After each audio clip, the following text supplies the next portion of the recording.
So 16 says, automobile executive, our critics say that the communication devices installed in our automobiles are dangerously distracting to drivers.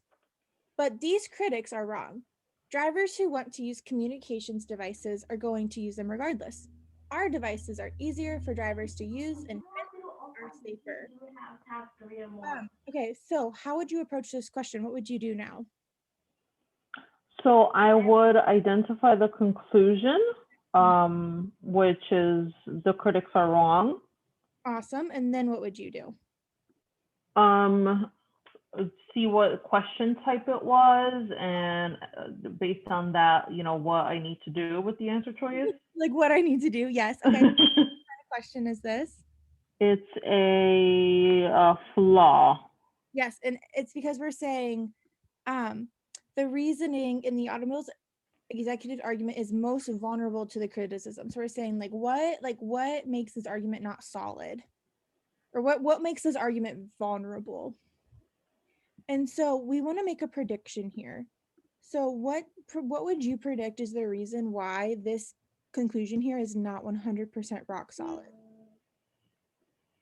Okay, so they're saying the critics are wrong about the communication devices being dangerously distracting. So I want to look for like some reason why them installing the devices make it less distracting or not distracting at all, or like something to that effect. Well, what is our conclusion saying?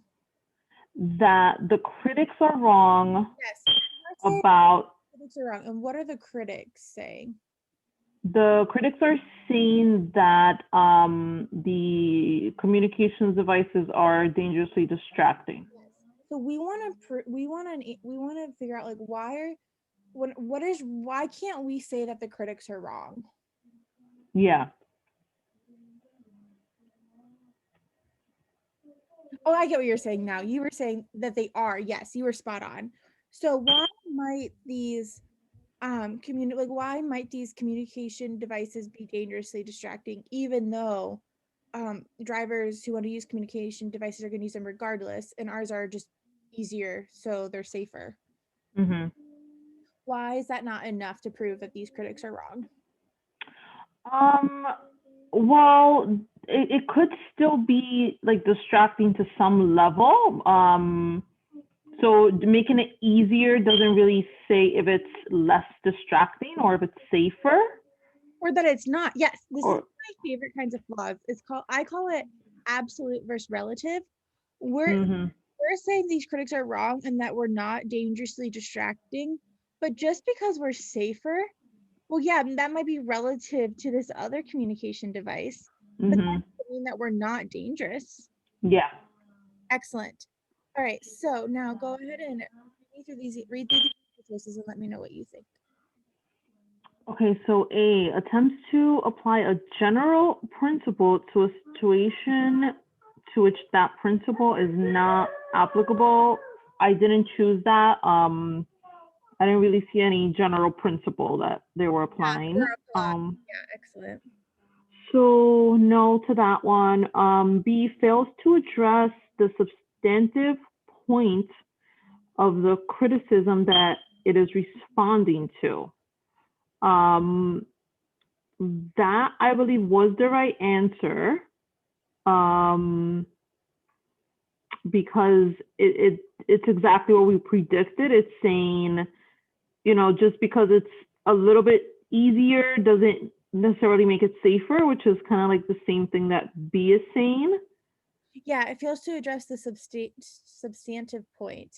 So it's like, yeah, like you kind of gave us this fluff, but you didn't address that they're not dangerous. You just said that they're better than something else. Right. They like did a politician spin on this argument. Yeah. So I chose D, Wait, what does and without providing justification mean? you're not giving any proof. I just crossed off with assumes. Okay. Assumes that all communication devices are the same with respect to driver distraction. Yeah, I mean, timed. I chose this one, but when I went back, I mean, I could see that even if they are the same, like it still doesn't address it being not distracting.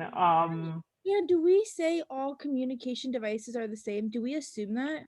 No. No, we say ours are easier and safer, actually.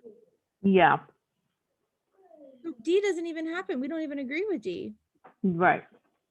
And when what is E alluding to? What kind of flaw is that? E is based on premises that presume the true, like circular. Yeah, circular reasoning. That's not typically the answer. Yeah. All right. Excellent. So that's why it's B. And then C is just saying treats a condition that is needed to establish its conclusion as one that is sufficient to establish it. Is needed as if it's sufficient. So if we were going to do that, it would be like, oh, we need, like, just because, or yeah, something that we need to have in order for our argument to have a chance, we're acting as if we had that, it guarantees that we're going to get our conclusion. Right. Awesome.